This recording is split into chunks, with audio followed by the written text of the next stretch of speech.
এই একটি খাবার নিয়মিত খেলে জীবনে কোনোদিন আপনার যৌবন নষ্ট হবে না। এই যে ফেসবুকে একটা ট্রেন্ডিং চলতেছে না, যে জয়া আহসান 53 বছর বয়স, আবার পাশে একটা ছবি বিপাশা হায়াতের, তার বয়স হচ্ছে 54 বছর, কিন্তু বিপাশা হায়াতকে একদম বুড়ো লাগতেছে, আর জয়া আহসানকে একদম মনে হচ্ছে যে তার মাত্র 20 বছর 25 বছর বয়সী যুবতী মেয়ের মতো তাকে লাগতেছে। কেন লাগতেছে? যে দেখেন যে সে অবশ্যই তার লাইফস্টাইল এমন ভাবে করছে যার কারণে তার বার্ধক্যটাকে সে আটকায় ফেলছে। এই যে বার্ধক্যটা সেটাকে আটকে ফেলে এবং যৌবনটাকে চিরদিনের জন্য কিভাবে আপনি ধরে রাখতে পারবেন সেটা আমার কাছ থেকে আপনি শুনেন।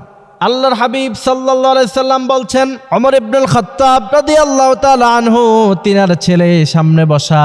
আল্লাহর হাবিব বলছেন, সাহাবীরা তোমরা বলো তো দেখি, যে এমন একটি গাছ আছে যে গাছ মৃত্যুর পরেও তার পাতাগুলি ঝরে না, পাতাগুলি পড়ে না, কি এমন গাছ? সাহাবারা কোনো কথা বলে না। আল্লাহর হাবিবকে বললেন, ইয়া রাসূলুল্লাহ আপনি বলে দেন। বলছে খেজুর গাছ।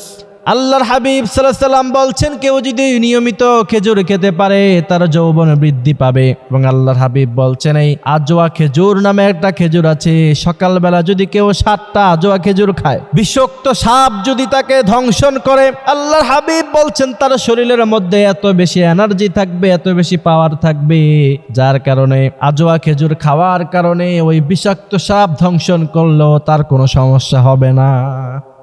সুবহানাল্লাহ। এরপরে কোরআনের মধ্যে যৌবন ধরে রাখার জন্য আরো অনেক কথা আছে, যেমন সূরা 3-এর মধ্যে আপনি যদি পড়েন, আল্লাহ বলছেন ওয়াত-তিনি ওয়াজ-জাইতুন,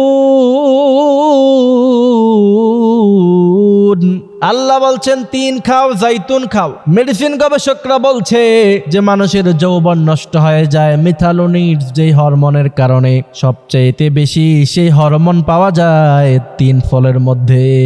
সুবহানাল্লাহ। সুতরাং আমার ভাইয়েরা, এই যৌবনকে যদি নিয়মিত ঠিক রাখতে চান তাহলে বেশি বেশি খেজুর খাবেন। বেশি বেশি খেজুর খেতেন আরবের লোকেরা।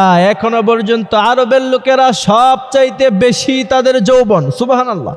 এবং এই যৌবনকালের কত বড় নিয়ামত! আল্লাহর হাবিব বলছেন, কিয়ামতের মাঠে 5টি প্রশ্ন করা হবে। প্রথম নাম্বার প্রশ্ন করা হবে, এই যৌবনকাল তুমি কোন কাজে ব্যয় করেছ? তার কারণ হচ্ছে যৌবনকাল হলো সোনালী সময়। আবার আল্লাহর হাবিব বলছেন, কেউ যদি যৌবনকালে খুব বেশি ইবাদত করে, বুড়ো বয়সে করতে না পারলেও ওই যে যৌবনকালে নামাজ পড়েছে বুড়ো বয়সে না পড়লেও সওয়াব লেখা হয়।